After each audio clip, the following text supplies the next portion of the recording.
నమస్తే, welcome to reflection. నేను మీ అమోఘ్ దేశపతి. ఈ వీడియో మీకు నచ్చితే లైక్ చేయండి, షేర్ చేయండి, కామెంట్ల రూపంలో మీ అభిప్రాయాలన్నీ తప్పకుండా తెలియజేయండి. అంటే సేమ్ డే మన ఛానల్ ఇంకా మీరు సబ్స్క్రైబ్ చేసుకోకపోతే ఖచ్చితంగా సబ్స్క్రైబ్ చేయండి. పాత బస్తీ నుంచి దక్షిణ ఫిలిప్పీన్స్కు ఉగ్ర బేస్ మారిందా? సిడ్నీ మారణకాండకు హైదరాబాద్కు ఉన్న లింక్ ఏంటి? ప్రపంచంలోని ఏ దేశంలో అయినా దీనిపైన మనం మాట్లాడే ప్రయత్నం చేద్దాం. మీ ఆర్థిక సహకారం కూడా చాలా అవసరం. మీరు పంపే ప్రతి రూపాయికి 100 రూపాయల అవుట్పుట్ మేము చూపిస్తాం. పాత బస్తీ నుంచి ఉగ్రవాదం ఆగ్నేయ ఆసియాలోని ఫిలిప్పీన్స్కు, అట్నుంచి యూరప్లోని ఆస్ట్రేలియాకు చేరుకున్నది. ప్రపంచంలో ఎక్కడ ఐసిస్ పేరు వినబడితే అక్కడ తప్పకుండా దక్షిణాసియా పేరు, అందులోనూ భారత్ పేరు ఖచ్చితంగా వినబడుతుంది. అందులో మరీ ముఖ్యంగా దక్షిణ భారతదేశంలోని కేరళ, తెలంగాణల పేర్లు వినిపించుడు ఖాయం. ఈ వరుసలో కర్ణాటక, ఆంధ్రప్రదేశ్లో ఉన్నా కూడా వాటి తీవ్రత కొంత తక్కువనే వస్తుంది.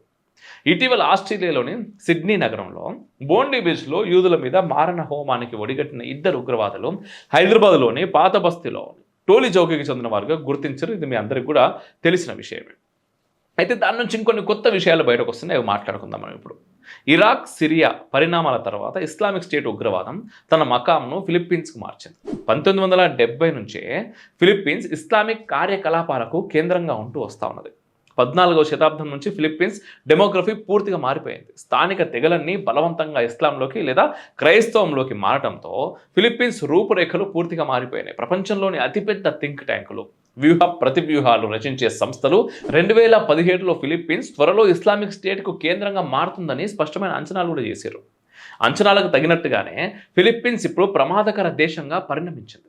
దక్షిణ చైనా సముద్రం, తైవాన్ వంటి కీలక వ్యూహాత్మక ప్రాంతంలో ప్రపంచ భౌగోళిక రాజకీయాలను ప్రభావితం చేయగల ప్రాదేశిక జలాల పరిధిలో ఫిలిప్పీన్స్ ఉండటంతో ప్రస్తుతం ఈ ఆగ్నేయ ఆసియా దేశం గురించి చాలా పెద్ద చర్చ మొదలైంది. ఈ క్రమంలోనే మరోసారి మన హైదరాబాద్, పాత బస్తీ ప్రాంతాలు కూడా చర్చకొచ్చినాయి.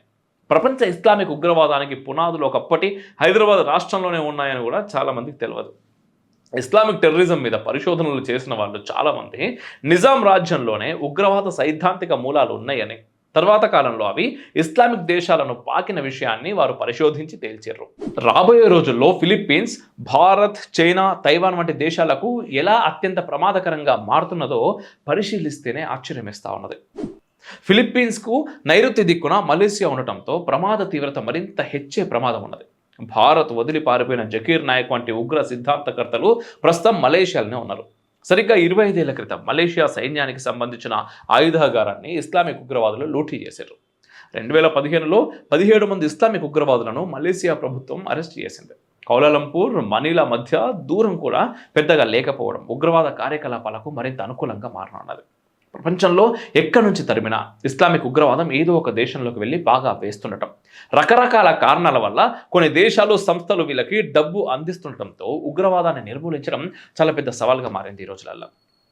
ఫిలిప్పీన్స్ కేంద్రంగా పనిచేసే అబూ సయ్యఫ్ ఉగ్రవాద సంస్థకు లిబియా ద్వారా పశ్చిమాసియా దేశాలు నిధులు అందిస్తున్నాయి.